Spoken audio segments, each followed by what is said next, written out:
Boas-vindas a essa aula, esse vídeo, uma aula de reflexão sobre materiais. Então a gente vai explicar o que é o que constitui um bom material para você estudar para o concurso da magistratura, qualquer concurso, mas principalmente para concurso da magistratura. A gente fala principalmente para concurso da magistratura porque os concursos da magistratura exigem um nível maior de profundidade. Esse nível de profundidade vai exigir com que você tenha que ter um material meio que na medida, né, para isso. Quando a gente fala de concursos de tribunais, por exemplo, o conteúdo é mais superficial. Então, às vezes, um conteúdo mais superficial vai funcionar. Primeiro princípio que a gente tem que trazer, uma premissa que a gente tem que trazer antes de a gente falar dos materiais, é aquilo que eu sempre falo de estudo aprofundado e estudo superficial. E de objetivos, né, do seu estudo, o intuito do seu estudo. Então, o que acontece? A gente tem dois momentos, né, momento pré-edital e momento pós-edital. O momento pós-edital, ele é um estudo num ritmo mais acelerado, com uma ideia mais de revisar assuntos. Você vai ganhar novos conhecimentos nessa fase, mas não é o foco. Tá? Pode acontecer de você ganhar muito conhecimento. 20, 30, 40% de conteúdo de prova você consegue pegar nessa fase final. Mas a maior parte tem que vir antes. Então, por isso que muita gente tem uma nota no Enem, por exemplo, a gente vê, tirei 35, tirei 38, tirei 40 e tantos. É uma boa nota, né? 40 e tantos já começa a ser uma boa nota. É uma nota que, com um estudo mais direcionado, você consegue fazer uma boa prova. Mas o ponto central é que você tem que ter esse estudo pré-edital. O estudo pré-edital, e na verdade nos dois, no pré e no pós, você vai mesclar estudos superficiais e estudos aprofundados. Superficial, estudo de súmula, estudo de lei, que é aquele estudo de enunciados que eu falo. Então você vai estudar uma jurisprudência resumida, como, por exemplo, a gente faz aqui, deixa eu ver, vou abrir rápido, porque eu não quero tomar muito do seu tempo. Mas é uma ideia que a gente faz.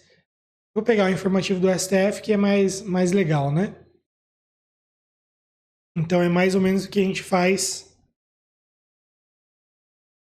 aqui, né? Então, deixa eu tirar esse negócio do Adobe aqui, né?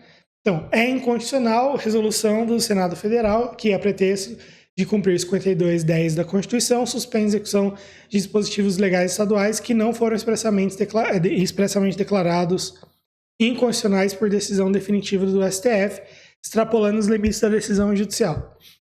Então, isso é um estudo de enunciado, é um estudo superficial. Por que ele é um estudo superficial? Porque eu li poucas linhas, eu não tenho uma estrutura de várias ideias para a gente chegar nisso. Explicar o que é controle de constitucionalidade, difuso,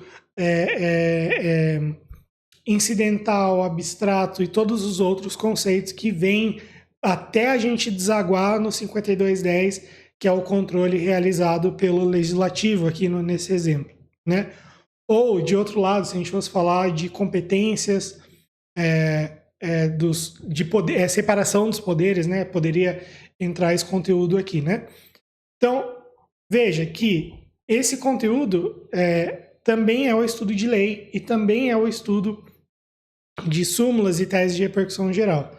Por quê? Porque ele não tem uma estrutura. Eu vou ler o artigo 1º da Constituição Federal, do Código Civil, e o artigo 1º do Código Civil fala que personalidade é com a vida. Segundo,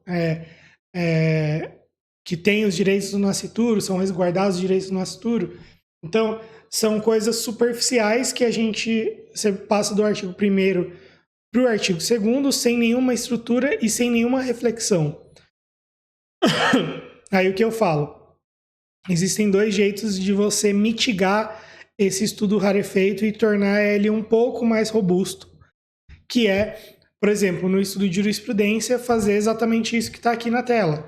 Depois de ler o resumo do julgado aqui, eu vou lá para os fundamentos, eu vou lá para o resumo da controvérsia, eu vou para o resumo detalhado da conclusão. Ou seja, porque na controvérsia tem lá, discutiu-se a constitucionalidade da resolução 7 de 2007 do Senado, que suspendeu a execução de leis paulistas relativas ao ICMS. O governador do estado de São Paulo alegou que o Senado extrapolou sua competência ao suspender dispositivos que não tinham sido objeto de declaração de constitucionalidade. Então quer dizer que agora eu já tenho uma explicação, pelo menos, do contexto daquele problema que o julgado resolveu, né? O que me dá um pouco mais de robustez. Eu tô tendo uma reflexão. Ah, entendi. Então a ICMS não tinha sido declarado constitucional e o STF, o governador do estado de São Paulo, foi lá no Senado. Aí muitas coisas já vêm na minha cabeça quando eu leio isso. Como, por exemplo, competência do STF para atos normativos, né? São só federais, estaduais também. Aí eu vou lembrando esses conceitos e fazendo reflexões. E do outro lado a gente tem o estudo aprofundado, que é o estudo de doutrina ou de videoaulas. O estudo de doutrina, e aí isso agora a gente já começa a entrar no material. Isso tudo é para eu explicar o porquê que a gente chega lá no material e como que a gente encontra um bom material. Você tem, na doutrina, no lugar de ser só uma frase assim, vai ter aquilo que eu falei. Você vai ter um capítulo falando de controle de constitucionalidade, e ele vai falar de controle difuso e abstrato de constitucionalidade,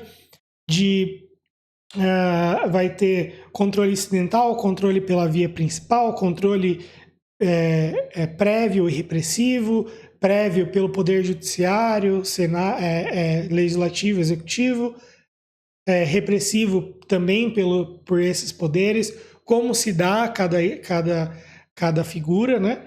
Se pode acontecer, como se dá cada figura, até ali num determinado momento do texto da doutrina, desse texto da doutrina que vai ficando cada vez mais grande, né? Cada vez maior, né? Conforme eu vou falando esses temas, ele vai engrandecendo. No contexto desses conceitos, vai ser retratado, né? Vai ser retratado o julgado da ADI 3929. Então é essa a ideia de um estudo aprofundado. Não é que você vai dissecar esse julgado aqui, mas quer dizer que esse julgado ele está inserido no contexto de uma construção muito mais rica sobre o tema, controle de constitucionalidade. Então, com isso, quando você lê esse fragmento do Senado, da inconstitucionalidade da resolução do Senado que declara a inconstitucionalidade pelo 5210 de algo que não tinha sido declarado inconstitucional por decisão definitiva do STF, quando você lê isso nesse contexto, esse fragmento de informação, ele é mais fácil de digerir. O intuito, quando você faz esse estudo aprofundado, não é de você... E aí eu falo isso para os perfeccionistas, principalmente. O que você faz para isso não é... Quando você faz esse estudo aprofundado, a sua ideia não é de decorar o que o STF decidiu, mas é de entender o contexto. Ou seja, os limites da aplicação do 5210. Você entendendo os limites da aplicação do 5210, você meio que você internaliza essa conclusão da ADI 3929, que eu peguei como exemplo e caiu como uma luva aqui. Eu peguei um julgado aleatório aqui, um arquivo aleatório dos nossos materiais. Então, essa é a diferença. Quando você está no estudo aprofundado, como você não tem como refletir, a ideia é que você faça mais repetições desse estudo superficial. Então, você vai fazer mais repetições, ou seja, isso aqui que você leu da ADI 3929, você vai ler mais vezes. Por que você vai ler mais vezes? Porque ele é superficial, logo ele é mais curto, sendo mais curto, você tem que se propor a ler isso várias vezes. 1, 2, 3 vezes, não importa quantas. Tá? Então isso é o estudo aprofundado e o estudo superficial. O que isso tem a ver com material? Tem tudo a ver com material. E com a conversa que eu tive com o aluno, que que ele viu um dos materiais, e o material é mais ou menos dessa forma aqui. Ele tem uma ementa, né, em que a gente faz um resumo, né, do que vai ser falado, os artigos que vão ser retratados, a jurisprudência que vai ser retratada, o principal, não é tudo. E aí depois vem o texto completo. O que ele gostou do texto? O texto é organizado, tá? Mas ele entendeu o que eu falava nos vídeos e ele mesmo me explicou algo que eu não tinha conseguido externar, né? Que é o problema dos conteúdos de PDF ou sinopses ou o que for, que já vem com grifos, né? Ele já vem destacado, grifado, super resumido, né? Então ele não tem a intenção, né? Por exemplo, uma sinopse da Juspodium, ela não tem uma intenção de ser da mesma forma que a doutrina. Então ela acaba não aprofundando, ela tem uma estrutura, mas ela acaba não chegando no que a gente precisa para um estudo aprofundado. Não quer dizer que sinopse é ruim, mas quer dizer que você vai sair daqui entendendo como você julga, como o jeito que você encaixa isso na sua rotina de estudos. Essa é a ideia. A ideia aqui é sempre que você entenda um pouco melhor. Não estou falando que eu sou dono da verdade também, mas é para você entender melhor as coisas que você faz na sua rotina. Você pode assistir o vídeo, filtrar e não aplicar nada, mas pelo menos você raciocina um pouco mais sobre o que você está fazendo. E aí essas doutrinas elas não têm essa intenção. Então elas não se propõem a isso. O nome já diz, é sinopse. Os PDFs de cursos, muitas das vezes vêm com essa ideia. Qual que é o problema? Que ela deixa pouco espaço, né, quando esse material escrito ele é resumido, ele deixa pouco espaço para você refletir e internalizar e pegar o raciocínio jurídico para poder internalizar. Então, é tudo muito rápido.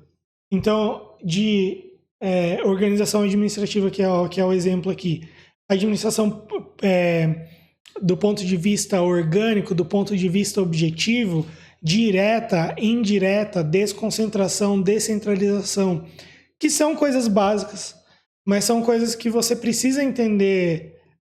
Às vezes está lidando com um aluno que está tendo contato com essa matéria, no máximo pela segunda vez, que é uma vez na faculdade e uma vez agora, né?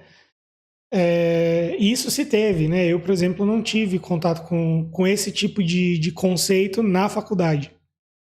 Então, o que acontece? Você não tem esse espaço nesses temas de conceitos de administração pública que eu falei, desconcentração e descentralização. Como você não tem esse espaço para refletir, você não consegue pôr a sua cabeça para funcionar e aí você não consegue fazer anotações e fazer a sua atividade criativa. Porque adquirir conhecimento, eu penso muito na minha cabeça como uma atividade criativa. Eu estou criando algo, eu estou tendo um estímulo, lendo, e aquilo vai formar um conjunto que eu vou criar para mim.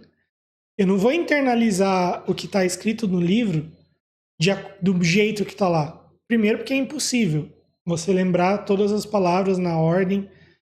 E segundo, porque não é a ideia. A ideia não é nunca que você decore algo. A ideia é que você faça um conceito crítico sobre aquilo, crie algo, extraia suas conclusões e disso você forme o seu conhecimento. A sinopse vai ter esse problema, né? Ela não vai criar. não vai te fazer criar. Mas o maior problema que ele falou, que é muito, muito, muito claro, muito evidente, é que esses PDFs e esses materiais, essas sinopses, eles já vêm destacados, eles já vêm com o destaque. E já vêm com muitas tabelas e com muito auxílio visual. É bom o auxílio visual, não é ruim. É bom o destaque, não é ruim.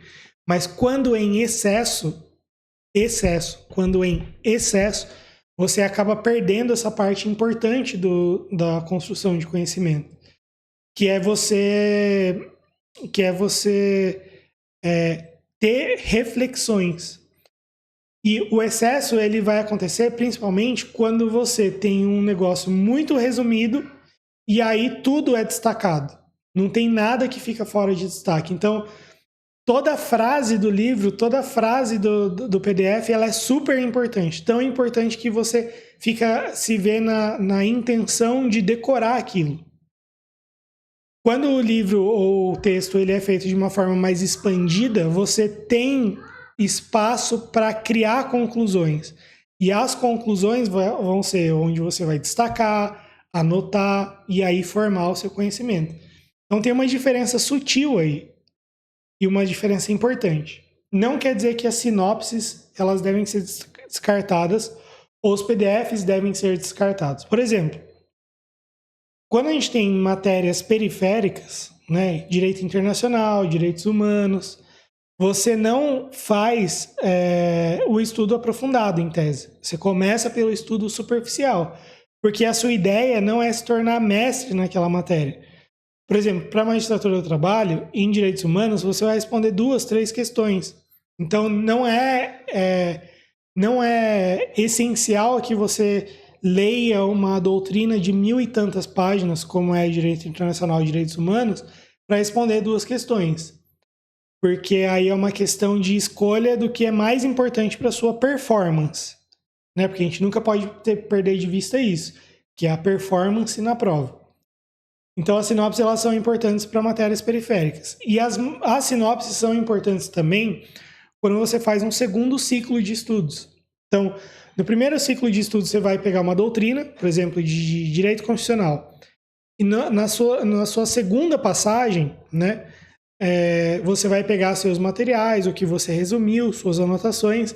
Mas mais importante do que isso, se você tem alguma dificuldade, se você tem algum problema, sua nota não aumentou naquela matéria, o que é sugerido é que você busque outra fonte com estímulos diferentes. Às vezes a escrita do autor que você escolheu da primeira passagem, ela é ruim. A escrita é muito aprofundada. Por exemplo, Maurício Godinho Delgado, em Direito do Trabalho. Muita gente não se adapta. Então você iria para uma segunda passagem com uma leitura ali. O resumo de Direito do Trabalho do Henrique Corrêa, por exemplo. Então a segunda passagem, ela serve para você preencher essa lacuna que às vezes a doutrina aprofundada pode deixar para o aluno, porque especificamente aquela doutrina você pode acabar não se identificando. No mais é isso, espero que você tenha gostado e a gente se vê na próxima.